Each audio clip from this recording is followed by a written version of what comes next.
Olá, meus queridos amigos aqui do canal, Renan falando com vocês, tudo bom? Não estou, obviamente, no estúdio, como vocês podem ver. Vi a capital federal aqui, Brasília, um dia chuvoso, dia meio feio. Mas, enfim, como avisei pra galera do clube, vamos ter reuniões aqui com fontes do Clube MBL para trazer mais novidades aí pra vocês. Então, vim a trabalho e agradeço demais o time que tá assinando o Clube MBL para permitir que a gente possa aprofundar esse trabalho aqui. Mas eu vou falar no vídeo de alguém que não está no Brasil, em Brasília agora, tá? De alguém que tá viajando, que é o nosso Lulinha, nosso adorável presidente da República, que resolveu falar tanto que o impeachment é golpe, resolveu se soltar tanto, que tá arrumando mais inimigos do que aliados, tá? Esse governo tá começando muito mal, Lula não tem maioria sequer na Câmara dos Deputados, e ele parece estar tentando construir conflito, dor e guerra, não apenas desnecessariamente, mas como única saída para um governo que pode ser que seja ainda pior do que seu antecessor. Roda a vinheta.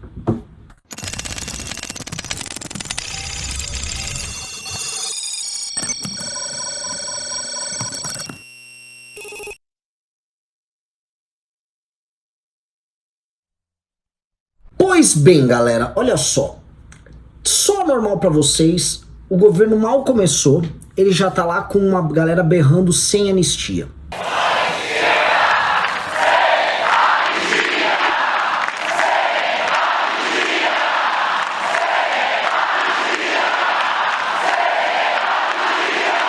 Eu imaginei que era sem anistia pros crimes do Bolsonaro. Mas aí a gente vê o tal do Silvio Almeida, vamos lá, trazendo novamente a comissão da anistia, para ficar debatendo, para ficar destruindo o passado, desconstruindo certos consensos que pacificaram o Brasil ali no final dos anos 70, começo dos anos 80, ou seja, revolvendo o passado para conturbar o presente, tá? E aí não parou, né? Aí o Lula vai e quer arrumar briga com os militares, e nomeia um, e tira outro, e arruma briga com o outro. Aí voltam a falar em regulação de mídias sociais. Estão falando agora de uma Guarda Nacional. E aí vamos falar do passado recente do Brasil, vamos sair da questão da anistia. Lá vem o Lula e aí ele começa a falar que o impeachment é golpe. E disse isso de uma maneira bem grosseira, falando de um outro chefe de Estado brasileiro, que foi o Michel Temer, lá fazendo um encontro com outros líderes. Veja só. Em 13 anos de governo...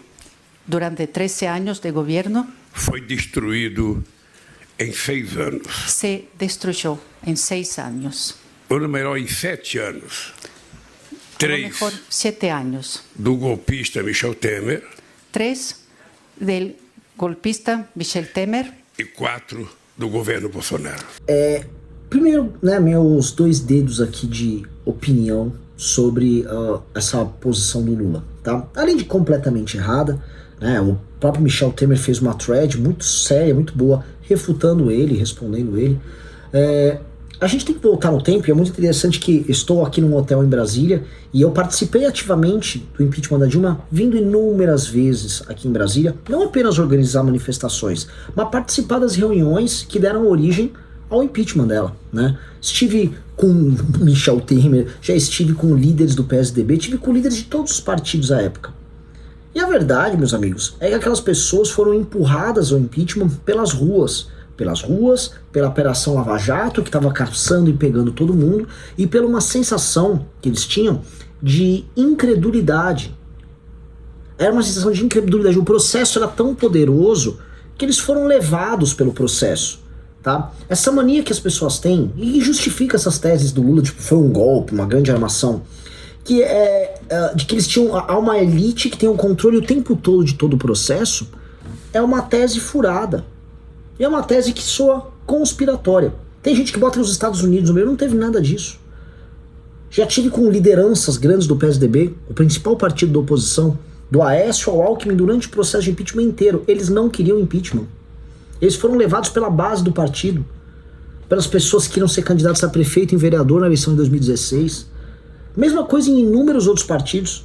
Mesma coisa em certas lideranças de deputados que ainda estavam com a Dilma, que eram pressionados por nós e outros movimentos na frente das suas casas. E que viam que não estava valendo, no pequeno balanço de poder ali, ficar com o governo Dilma.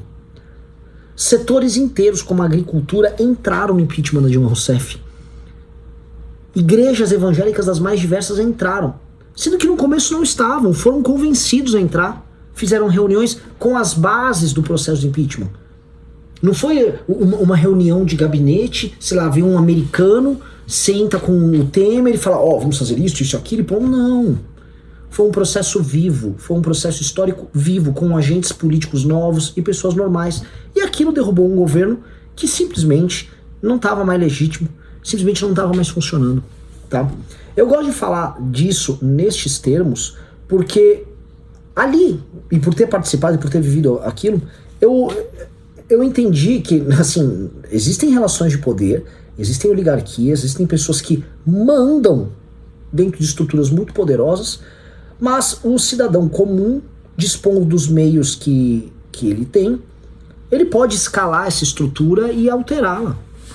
A vida não é um puro determinismo.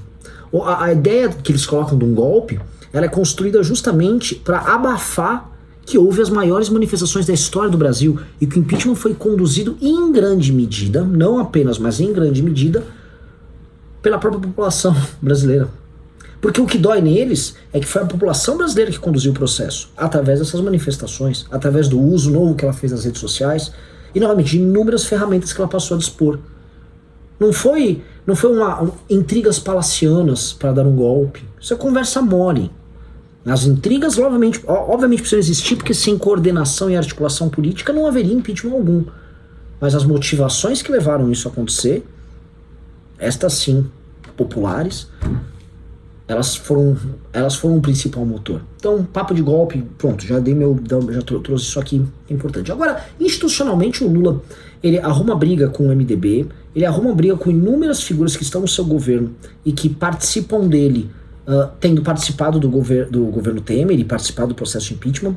Joga bomba no colo, por exemplo, de um Ricardo Lewandowski, que participou do processo de impeachment, de praticamente toda a corte do STF, né? E mostra uma falta de razoabilidade, uma falta de trato que não é tão comum ao Lula. O Lulinha Paz e Amor, que entrou em 2003 e governou até o final de 2010, ele não era assim. Esse neo-Lula que tá aí é um Lula ríspido, vingativo, agressivo, e ele vai na linha que nós estávamos prevendo nos vídeos que nós gravávamos no ano passado.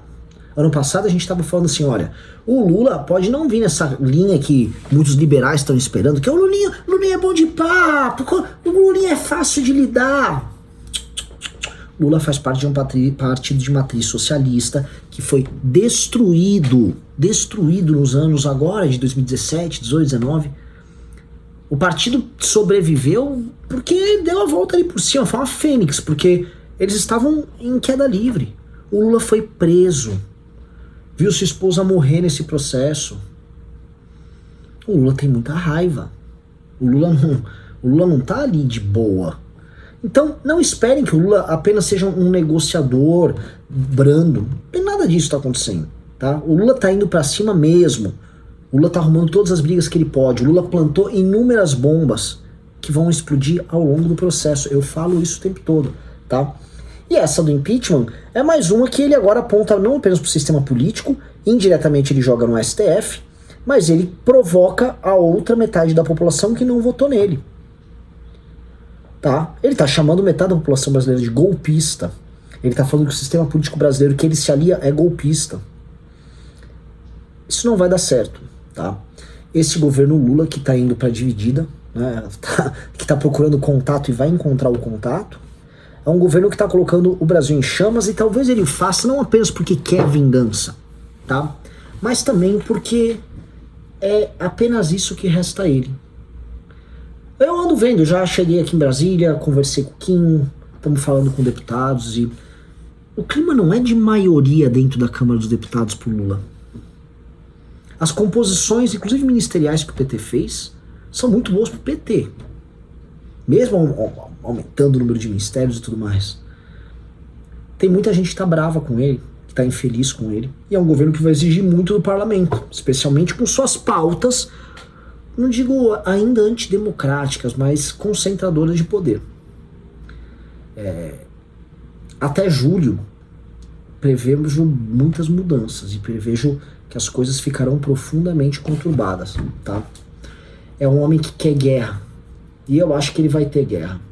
A situação brasileira, ela vai continuar deflagrada em sequência, tal qual ela começou em 2013. Já fazem 10 anos que nós somos uma sociedade anormal, que está em processo de briga, em processo de convulsão, e que as partes envolvidas não topam ceder 1 milímetro.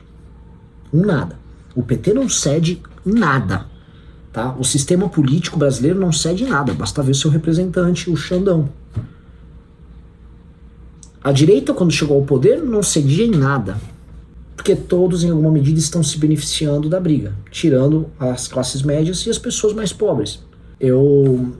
A gente olha, né, a gente tem que procurar o futuro e ver o que a gente pode fazer, e a gente percebe que talvez a função de uma candidatura, nossa, nós estamos construindo, vocês sabem com quem, é a de pacificar isso e procurar uma solução que desarme as bombas. Porque nós saímos de um governo que ficou procurando contato, ficou procurando guerra, que foi o governo do Bolsonaro, e falhou, e deu errado. E o governo do Lula está começando mais agressivo nesse mês de janeiro do que o de Bolsonaro. Eu volto a falar, o Bolsonaro começou a colocar suas bombas relógio plantadas ali para explodir a partir de março, convocando manifestações que detonaram um problema enorme que a gente está vivendo até hoje. O Lula já fez isso em janeiro, tá? Eu acho que isso vai dar muito errado, galera. Tá? Fiquem espertos. E é isso aí. Vou trazer mais informações no clube. Entrem no Clube MBL. E é isso. Esse foi o meu recado. Beijo e abraço para todos vocês.